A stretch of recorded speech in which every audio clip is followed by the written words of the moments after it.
Hello बच्चों।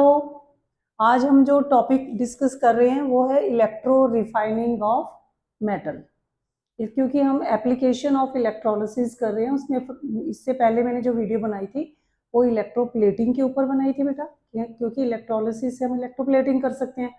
अब आज जो नया टॉपिक है वो है कि अगर मेटल इम्प्योर है उसकी प्योरिटी कैसे करोगे, उसमें से इम्प्योरिटी निकालने के लिए भी हम इलेक्ट्रोलिसिस कर सकते हैं। This is the second application of electrolysis, electro refining of metal.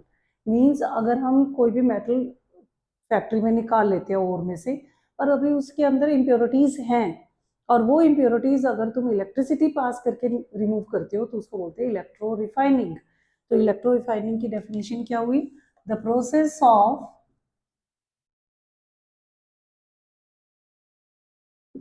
removal of impurities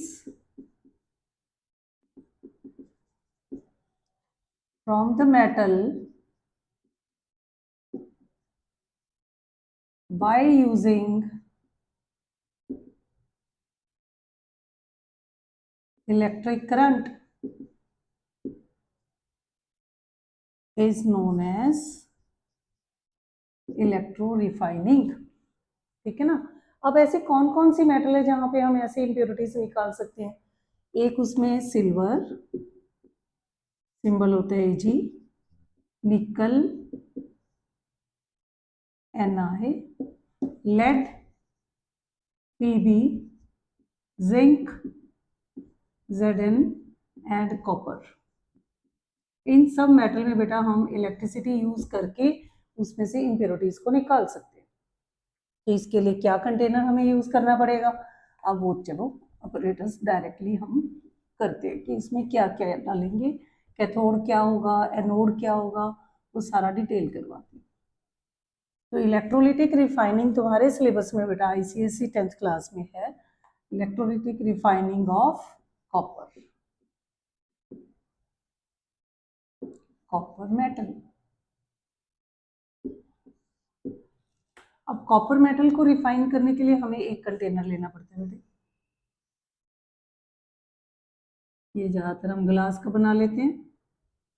इसके अंदर जो इम्प्योर मेटल है उसकी एक बड़ी सारी मोटी सी प्लेट बना के उस प्लेट को positive end of the battery जोड़ देते हैं बड़ी लाइन के साथ,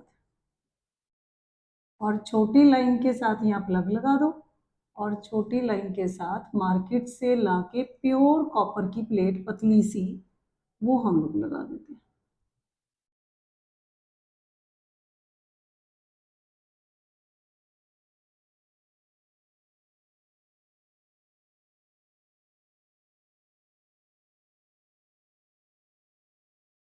12 वोल्ट की बैटरी जो प्योर कॉपर है उसको हम जोड़ देते हैं negative end of the battery, और ये बन गया कैथोड।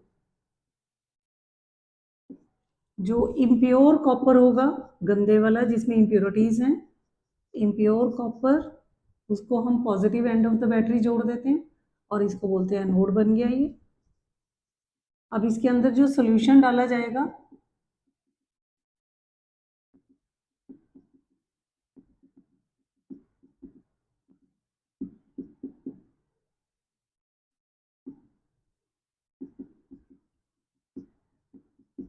ये इलेक्ट्रोलाइट हम बनाएंगे aqueous saturated solution of copper sulphate.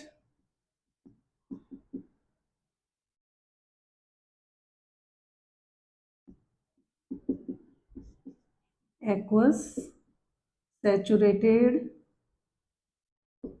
Solution of copper sulphate, और साथ में थोड़ा सा इसमें H2SO4 एसिड भी डाला जाता है। ठीक है, ये सारा तुमने याद करना पहले बेटा। क्योंकि एक प्योर प्लेट हमने ले ली थोड़ी सी मार्केट से पतली सी लाके, और एक इम्प्योर वाली प्लेट ले ली। अब जैसे ही तुम इलेक्ट्रिसिटी पास करोगे सबसे पहले ये इलेक्ट्रोलाइट ब्रेक होगा। अब डिसोसिएशन कैसे हो रही है? डिसोसिएशन रिएक्शन, इलेक्ट्रोलाइट कैसे ब्रेक हो रहा है बेटा?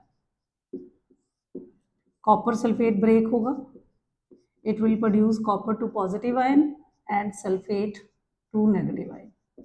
अब क्योंकि ये एक्वस सोल्यूशन है, वाटर डाला हुआ है हमने, तो वाटर भी ब्रेक होगा और वो बना देगा H positive and OH negative ion.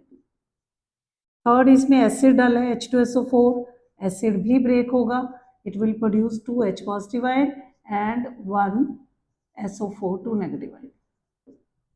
अब ये 3 रिएक्शंस यहाँ पे इलेक्ट्रोलाइट के अंदर हुई, ये सारा सोल्यूशन टूटना शुरू हो गया। अब इसमें से पॉजिटिव आयन कौन कौन से बने, कैटायन कौन कौन से बने बेटा? कैटायन कॉपर के बने एक, तो देखो, फिर H पॉजिटिव आयन बने, 2 चीजें तो पॉजिटिव बनी है अपने पास। और एनायन कौन कौन से बने? सल्फेट के आयन्स बने, SO4 2 नेगेटिव, और साथ में OH के बने। अब जिस जिस चीज का रिडक्शन पोटेंशियल कम होगा, पॉजिटिव में जिसका रिडक्शन पोटेंशियल कम होगा, मतलब जो जल्दी से इलेक्ट्रॉन गेन कर लेगा, वो जाके अपना चार्ज खत्म कर देगा। और एनायन में भी जिसका रिडक्शन पोटेंशियल कम होगा, वो जल्दी से एनोड के ऊपर जाएगा और अपने इलेक्ट्रॉन लूज करके न्यूट्रल बन जाएगा।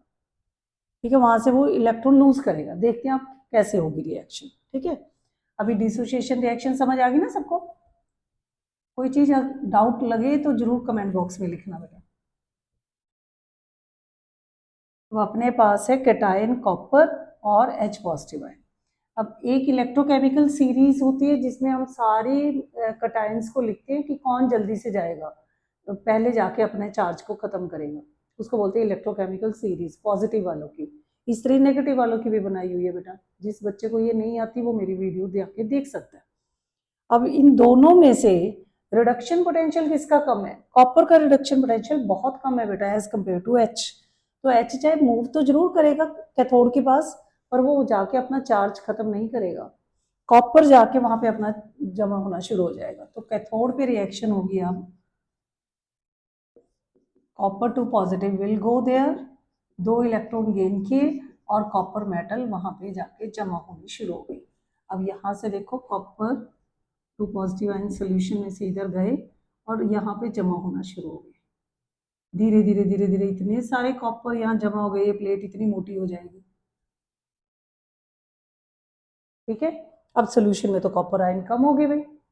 अब कॉपर आयन को न्यूट्रल यहाँ पे कौन भेजेगा? ये इम्प्योर वाली कॉपर। अब एनोड जो है हमारा इम्प्योर था, अब एनोड पे हमेशा लॉस ऑफ इलेक्ट्रॉन होना है, ये भी कर सकता था, ये भी कर सकता था, पर इन दोनों के कंपैरेटिव कॉपर का रिडक्शन पोटेंशियल कम होता है, तो ये खुद ही रॉड अपने इलेक्ट्रॉन लूज करने लग जाती है। ये दोनों नहीं वहां जाके लूज करते, क्योंकि ये भी इलेक्ट्रोकेमिकल सीरीज से ही अपने को पता लगता है कि इन दोनों के साथ अगर कॉपर हुआ, पॉसिबिलिटी है, तभी हमने यहाँ पे कॉपर का एनोड ले लिया था। वो एक वीडियो मैंने बनाई है जिसमें ये हमने की है कि अगर ये रॉड मैंने जो एनोड है कॉपर की ना बना के ग्रेफाइट की बना देते, फिर ये कॉपर की रॉड ने नहीं, ये ग्रेफाइट की रॉड ने नहीं इलेक्ट्रॉन लूज करने थे। यहाँ हमने जानबूझ के पर्पजली इस एनोड को कॉपर का ही एनोड बना दिया जो इम्प्योर था। ये रॉड खुद अपने आप ही इलेक्ट्रॉन लूज करने लगी, ये इम्प्योर रॉड थी,